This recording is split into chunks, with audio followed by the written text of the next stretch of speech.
On January 17, 1920, the United States government committed financial suicide.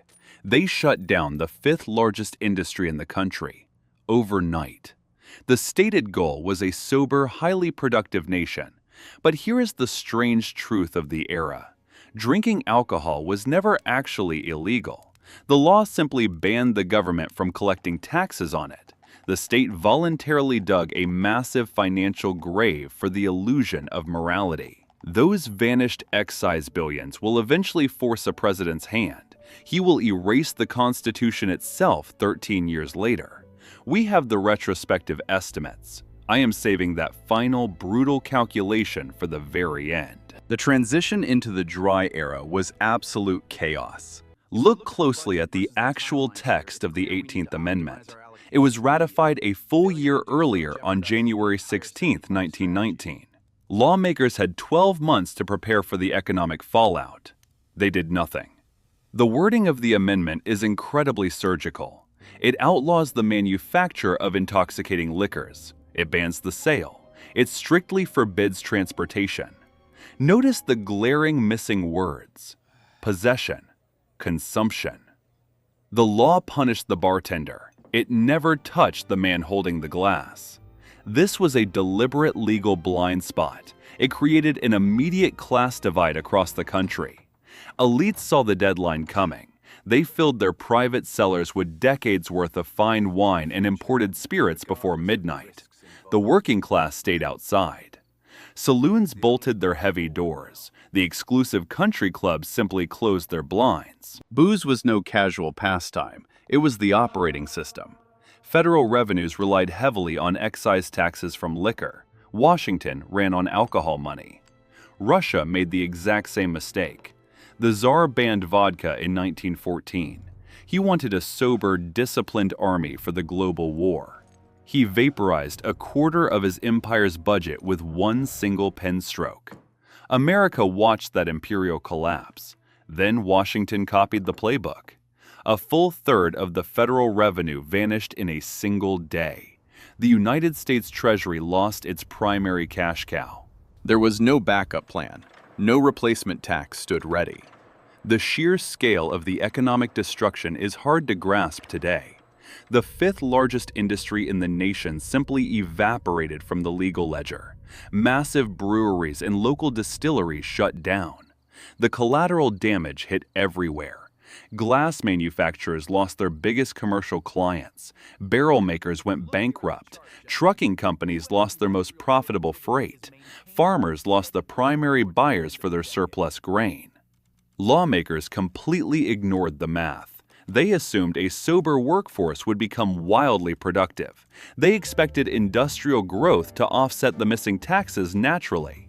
They miscalculated completely. The economic reality hit hard. Money stopped flowing to Washington. The cash itself did not stop changing hands. People drank like the world was ending. Demand never dropped. The market merely moved underground. The government abandoned the register. They left the vault open. Estimates suggest $11 billion in potential taxes evaporated over the next 13 years. That is $11 billion handed directly to the shadows. It stands as the greatest transfer of wealth in criminal history. The market demanded a product. The state stepped aside. Someone else took the wheel. Somebody had to supply the thirst. The legal loopholes made the next step inevitable. You could not legally sell a bottle over a wooden counter. You could buy the raw ingredients without raising suspicion. You could secure the transport routes with the right local connections. This required complex logistics. It required armed muscle. The term organized crime barely existed in the public mind before this specific moment. The ban built that concept from the ground up. The liquor business went corporate. The shadow economy needed managers. Local street thugs suddenly controlled a billion-dollar supply chain. Chicago and New York became the undisputed capital cities of this new financial order. The streets flooded with untaxed cash. By the end of the decade, the Mafia's nationwide income from illegal alcohol was estimated at over $2 billion a single year. Corrupt police officers looked the other way for a steady cut. Politicians secured their campaigns with lucrative bootlegger donations. The bribes essentially replaced the federal excise tax. Consumers still paid the premium. Precinct captains collected it instead of the Treasury. The federal government spent millions trying to enforce an inherently unenforceable law. They paid armed agents to hunt down the exact same alcohol that used to fund their own salaries. The enforcement budget drained the remaining reserves. One figure defined this reality: Al Capone. He operated his syndicate out of Chicago with ruthless efficiency. By the late 1920s, his operation was a highly tuned machine. Some ledgers track his illegal alcohol revenue at roughly $60 million a single year. That was $60 million missing straight from the federal budget. Capone ran his empire under the meticulous cover of legal businesses: furniture stores, dry cleaners, public charities. He acted as the ultimate unintended beneficiary of the 18th Amendment. His reign over the city lasted until his famous tax evasion trial concluded on October 18, 1931. But the financial system he helped perfect kept running smoothly without him. The nationwide ban dragged on until December 5, 1933. The Treasury files from those 13 years tell a stark story. The state fostered a highly profitable criminal infrastructure. They relinquished all regulatory control over a massive market. They abandoned the tax revenue completely. They funded a massive failing war against their own citizens to maintain a fragile moral facade. Washington starved itself voluntarily. Meanwhile, men in tailored suits and fedoras built lasting empires on the untaxed margins. They collected the ultimate dividend. Washington honestly believed they erased the alcohol market overnight. They did nothing of the sort. They merely executed the largest sudden deregulation in American history. They stripped away the taxes. They removed the oversight. They eliminated the health inspections. Then they handed the keys to men carrying Thompson submachine guns. The market survived intact. It simply acquired new management. Forget the cheap Hollywood image of street thugs. Drop the illusion of mindless brawlers shooting up diners. Look at the Chicago outfit through a completely different lens. View it as a modern, aggressive corporation. This was a fully integrated enterprise. They handled massive raw manufacturing.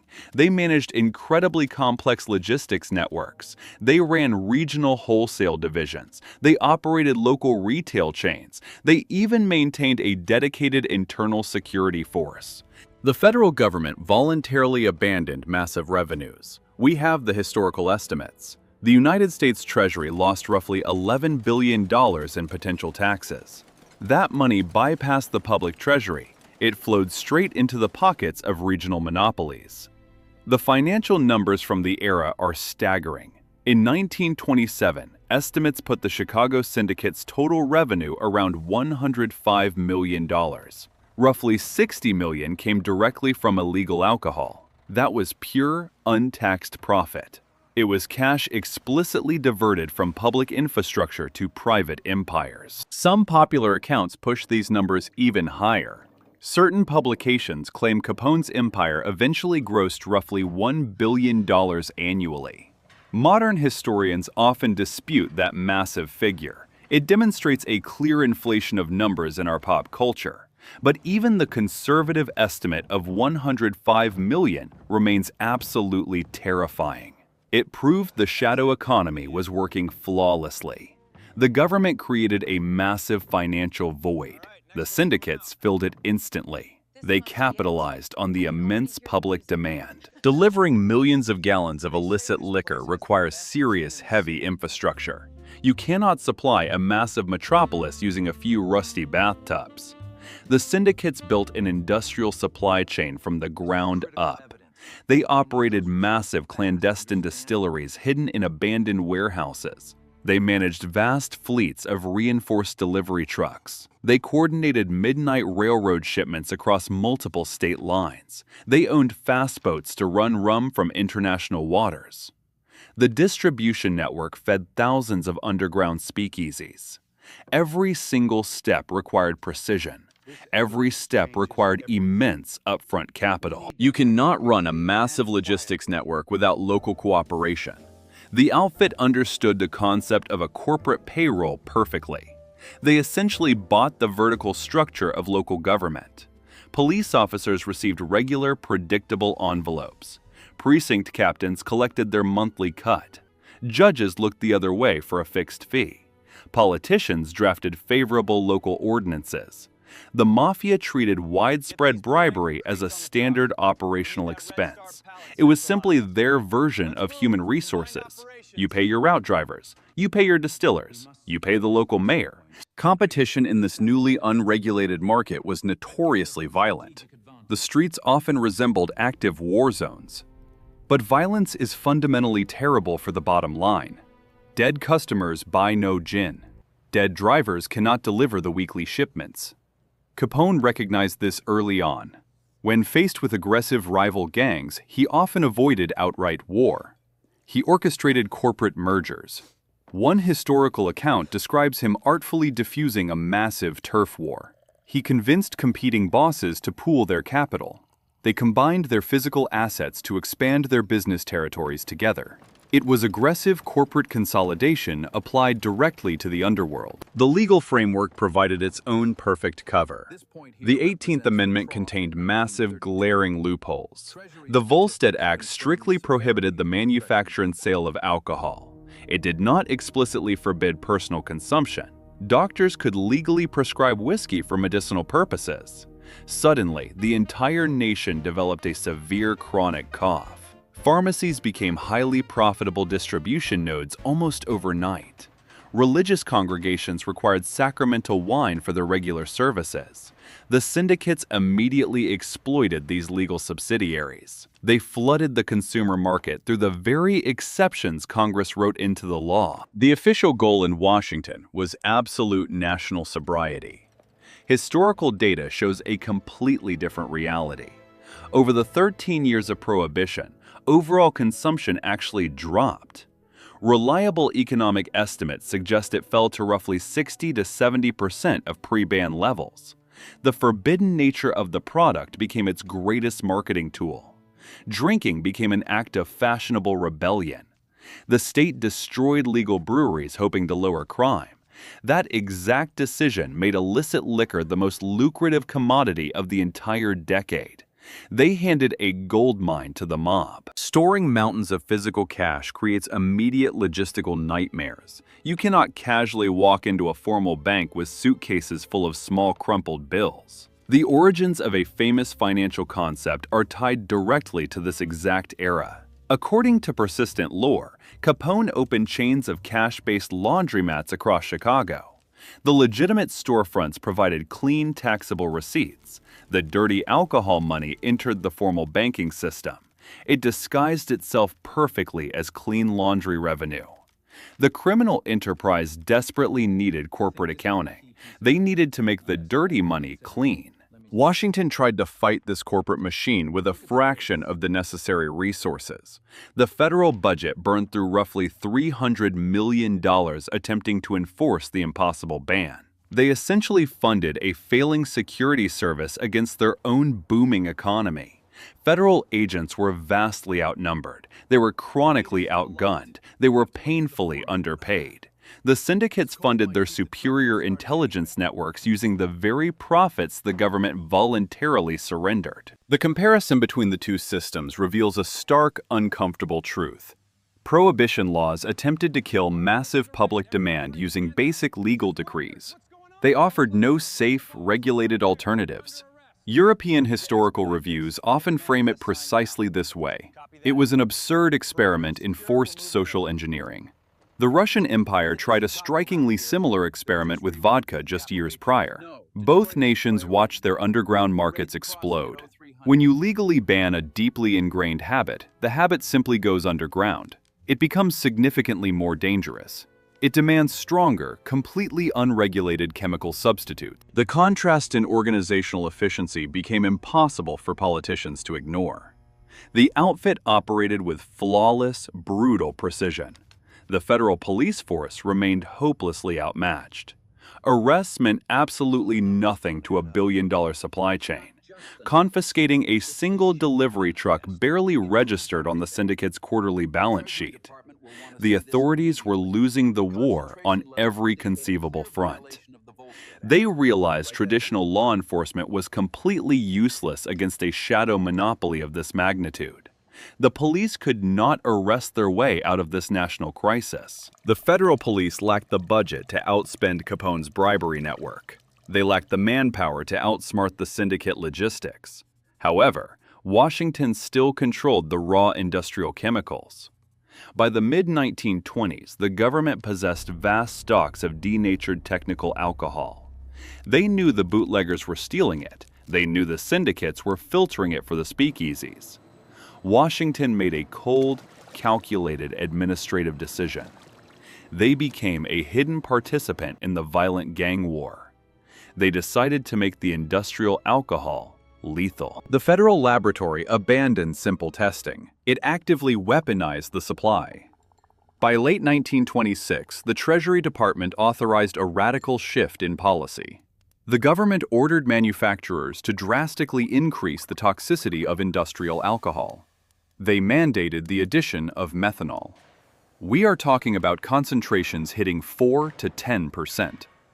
Bureaucrats threw in benzene. They added heavy metals. They dumped in iodine.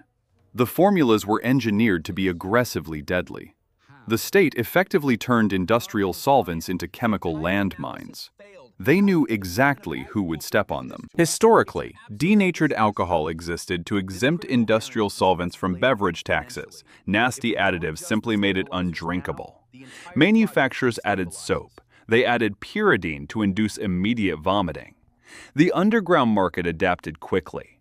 Bootleggers hired their own rogue chemists. These illicit scientists set up clandestine laboratories. They used primitive but effective fractional distillation. They washed the stolen technical alcohol. They stripped the foul-tasting chemicals away. They returned the liquid to a drinkable state.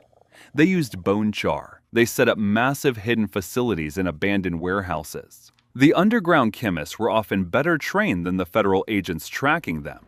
Washington watched this happen with mounting frustration. The Treasury knew millions of Americans were drinking these washed spirits. Federal chemists read the field reports daily. They saw the syndicates bypassing the old deterrents. Their response was calculated escalation. The state decided to enter a chemical arms race against its own citizens. If the public insisted on drinking stolen industrial supplies, the government would ensure those supplies killed them. They designed new poisons that defied simple distillation. Methanol was the perfect weapon. It is wood alcohol. It boils at almost the exact same temperature as standard ethanol. It is incredibly difficult to separate with makeshift equipment. Federal chemists knew this technical detail perfectly. They deliberately created a mixture that street-level bootleggers could not clean. They weaponized the boiling points. The bodies piled up fast. New York City became the front line of this chemical war. You could track the changing federal formulas by the corpses on the autopsy tables. Charles Norris watched the carnage unfold. He was the chief medical examiner of New York. He possessed a relentless dedication to forensic truth. Norris recognized the distinct physiological signature immediately. The symptoms were brutal and terrifying. Complete blindness came first. Methanol attacks the optic nerve with surgical precision. It destroys the tissue irreversibly. Agonizing abdominal pain followed. Victims described the sensation as swallowing broken glass. Rapid organ failure shut down the body. The lungs filled with fluid.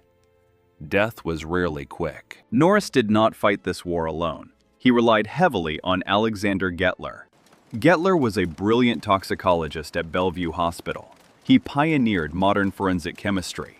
Gettler spent his nights analyzing the organs of the victims. He isolated the wood alcohol from the brain tissue. He proved definitively what was killing the city. The laboratory at Bellevue smelled constantly of chemicals and death. Gettler worked through mountains of tissue samples. He provided Norris with the hard, undeniable data. Norris went public with the rising body count. He documented up to 1,000 deaths a year in his city alone. The city morgues literally ran out of space. Norris analyzed the tissue samples endlessly. The data pointed directly to the new federal mandates. He did not mince words. He called the policy legalized poisoning. He openly accused the federal government of mass murder. He wrote furious letters to Washington. Newspapers picked up the alarm quickly. Headlines warned readers about government poison in their daily drinks. Journalists published investigative exposés. They detailed the agonizing deaths in the charity hospitals. The public outcry was loud. It was visceral. It changed absolutely nothing. The architects of Prohibition held the line completely. Wayne Wheeler led the Anti-Saloon League. He was the loudest moral voice of the entire era. Wheeler reviewed the rising death tolls from his comfortable office. His reaction was pure ice. He argued the government held no responsibility whatsoever. He blamed the citizens who deliberately drank the poison. For the hardline moralists, empathy was a fatal weakness. They viewed a poisoned citizen as a legitimate casualty. It was a self-inflicted wound. Wheeler allegedly called the fear of death the best temperance sermon. The morgues were just collateral damage for a sober nation. A dead drinker could not commit a sin. The Anti-Saloon League possessed immense political power. They controlled major voting blocs. Politicians feared them deeply. Wheeler used this leverage to silence the critics in Congress. He framed the poisonings as a simple issue of law and order. You break the law, you take the risk, you pay the price. It was a terrifyingly pure ideology. The state machinery adopted this logic without hesitation. Here is a bitter irony of the underground market. The massive crime syndicates actually offered a twisted form of consumer protection. Al Capone ran a highly structured business. He understood basic economic principles. Dead customers cannot buy a second drink. The major outfits actively avoided the cheapest, most toxic industrial runoff. They preferred smuggling real Canadian whiskey. They had the massive capital to import safe goods. When they did use industrial alcohol, they invested heavily in superior filtration. They wanted repeat business. They relied on steady local markets. The lethal government methanol hit the bottom of the market. It fueled the dirt-cheap liquors known as the Jackass brand. These were crude, toxic concoctions. Small-time street operators mixed them in filthy bathtubs. They sold them in grim back-alley speakeasies. The victims were usually the poor. They were the desperate workers. They bought cheap substitutes because they could not afford imported rum. In places like the Bowery, men drank products called smoke. It was a cloudy liquid that smelled of raw varnish. It cost mere pennies a glass. They drank it in damp, windowless basements. The federal poison disproportionately killed the working class. The wealthy elite remained entirely safe. They were still drinking pre-banned vintage wine in their private clubs. This was a profound toxic surrender. The authorities could not defeat the shadow economy on the streets. They could not outgun the heavily armed syndicates. They chose to poison the communal well instead. It was an act of extreme administrative desperation. Estimates suggest up to 10,000 Americans died from toxic alcohol. Some historians argue the real number was significantly higher. They believe local coroners quietly buried methanol deaths under vague medical records. Heart failure, natural causes. Nobody in power wanted to admit the true scale of the disaster. While the exact statistical tally remains buried in the archives, the bureaucratic intent is what chills the blood. A democratic government engaged in chemical warfare against its own population. They escalated the toxicity knowingly. They read the horrific morgue reports. They doubled down on the methanol anyway. It was a conscious, deliberate policy choice. 10,000 corpses lay on the historical scales. The moral crusaders looked at those bodies without flinching. The mass poisonings did not spark the repeal of the 18th Amendment. Human life was clearly not the deciding metric. The state was willing to kill thousands to enforce its morality. They would never surrender this law out of pity. The government possessed an endless tolerance for citizen casualties. If humanism was completely off the table, something much heavier had to break the system. A different kind of deficit was approaching rapidly. The true breaking point required a specific type of leverage. It required catastrophic red ink. We are approaching the edge of a massive fiscal cliff. The cliff arrived in late October 1929. Wall Street crashed, and the fragile financial architecture of the Roaring Twenties collapsed in a matter of days. The federal government had relied heavily on newly implemented corporate and personal income taxes to replace the massive void left by the prohibition of alcohol. That strategy functioned adequately while the stock market surged and the economy ran hot. When the Depression hit, legitimate incomes vaporized. Corporate profits evaporated. The alternative tax base simply disappeared from the ledgers. Holding the moral high ground is a luxury of a booming economy. It becomes impossible when the national treasury hits rock bottom. The unemployment lines were stretching around the block. The sheer administrative irony was already documented in the morgue records. The government had previously escalated its denatured alcohol program precisely to protect a theoretical tax base. The original purpose of adding toxic chemicals to industrial alcohol was to prevent it from being consumed without paying the proper beverage excise taxes. The state wanted to ensure that nobody drank tax-free ethanol. During Prohibition, this purely bureaucratic tax protection measure transformed into a lethal weapon. By attempting to safeguard a revenue stream that they had already legally abolished, the authorities managed to kill roughly 10,000 citizens who sought cheap substitutes. They were poisoning the poorest demographics to protect an excise system that did not even exist. I look at the historical estimates from the onset of the Great Depression, and the math reveals severe administrative negligence. By 1930, the federal budget was bleeding approximately $500 million every single year in uncollected alcohol taxes. Over the complete 13-year duration of the dry law, the Treasury forfeited roughly $11 billion in potential tax revenue. That capital did not vanish from the American economy. It was simply diverted from the public coffers into the hands of the Chicago outfit and other regional syndicates. Capone's organization alone was pulling in tens of millions of dollars annually from illicit alcohol sales. The federal government received absolutely 0 cents on those transactions. The state had effectively transformed the liquor trade from a regulated public revenue stream into a shadow taxation system. The gangsters collected the national excise duty themselves through inflated street prices and protection rackets.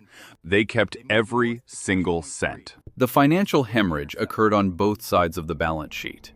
Washington lost billions in potential taxes while simultaneously burning millions in a futile attempt to enforce an unenforceable mandate across a continent. The Prohibition Bureau saw its operational budget triple. The funding ballooned from $4.4 million to $13.2 million as they hired more agents to fight a losing war. The Coast Guard required a dedicated $13 million war chest purely to hunt rum runners along the maritime borders. The government was paying premium rates to suppress the exact industry that historically funded the government. Every smashed barrel in a back alley represented a double loss for the state. A prominent advocacy group called the Association Against the Prohibition Amendment recognized this fiscal absurdity. They did not launch a crusade for the soul of the nation. They brought a calculator. Their pamphlets flooded the country with a strictly economic argument. America was starving for industrial jobs and desperately short on federal revenue. The AAPA highlighted the sheer insanity of keeping a billion-dollar industry completely untaxed during the most severe economic crisis in modern history. The mass poisonings of the previous decade had failed to move the needle of public opinion. The sudden reality of widespread unemployment and the crushing burden of alternative taxes finally broke the prohibitionist spell.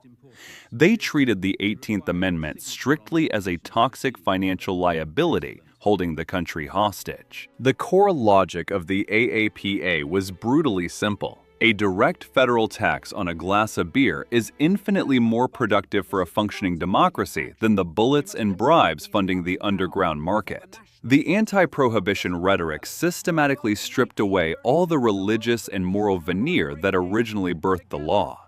Business leaders and politicians alike started demanding the return of the beer excise. They wanted the massive revenue stream stripped away from figures like Al Capone and redirected into the federal treasury. The national debate shifted entirely from morality to cold accounting. Franklin Delano Roosevelt understood this mathematical reality perfectly. His 1932 presidential campaign and the platform of the Democratic Party explicitly promised to repeal the dry laws. The country desperately needed the massive economic stimulus of the New Deal. The New Deal required immense capital reserves. The moral principles of the nation dissolved exactly at the moment the ledgers turned completely red. Roosevelt did not even wait for the slow process of constitutional repeal to begin collecting his due.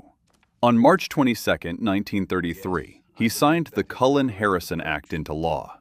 This pivotal legislation legalized the production and sale of low-alcohol beer, capped strictly at 3.2% by weight, alongside light wines. It was a calculated legal loophole. The administration classified the beverage as non-intoxicating to bypass the 18th Amendment, while immediately setting up the tax structure. The timing was entirely driven by the need for rapid revenue generation. As Roosevelt put his pen down in the Oval Office, he delivered one of the most pragmatic lines in political history. He looked up from the desk and remarked that he thought this would be a good time for a beer. April 7th marked the enactment of the law and instantly became an impromptu national holiday known as Beer Day. Breweries that had barely survived the decade by manufacturing malt syrup and near beer rapidly fired up their copper kettles. Americans lined up around city blocks for their first legal pint since the start of 1920. Photographs captured a heavily publicized delivery driving directly to the White House. A wooden crate of fresh brew arrived for the president, cementing the practical end of the dry era. The flashbulbs popped as the crate was carried inside. The final bureaucratic execution of the ban occurred on December 5, 1933. The 21st Amendment was officially ratified by the required majority of states. This remains the sole instance in American history where the Constitution was amended to explicitly erase a previous amendment. The new text did not create a free-for-all alcohol market. It handed regulatory power directly back to the individual states. Some conservative regions chose to maintain strict prohibitionist policies for decades. This maneuver legally resurrected the industry while creating a complex patchwork of wet and dry zones across the continent. It proved that the federal government was perfectly fine with dry counties, as long as the broader national tax base was restored. The true federal motive behind the repeal materialized in the tax codes shortly after the ink dried. By the late 1930s, combined regional and federal taxes on alcohol consumed over 30% of the final retail price. The states structured the new regulatory system so aggressively that it collected nearly $1 in tax revenue for every $2 earned by the distillers in the retail trade. The government systematically clawed back its lost empire and converted it into a primary financial engine for the economic recovery. The billions of dollars that once built organized crime syndicates were forcibly redirected to fund public works. Modern bar culture still commemorates December 5th as Repeal Day. Patrons routinely raise their glasses at 9 o'clock in the evening to celebrate the return of civil liberties and the defeat of puritanical overreach. The toast completely misses the fundamental historical reality. The federal government did not grant the right to drink out of sudden compassion for the working class. They did not repeal the law out of profound respect for personal freedom. They simply needed their $11 billion back.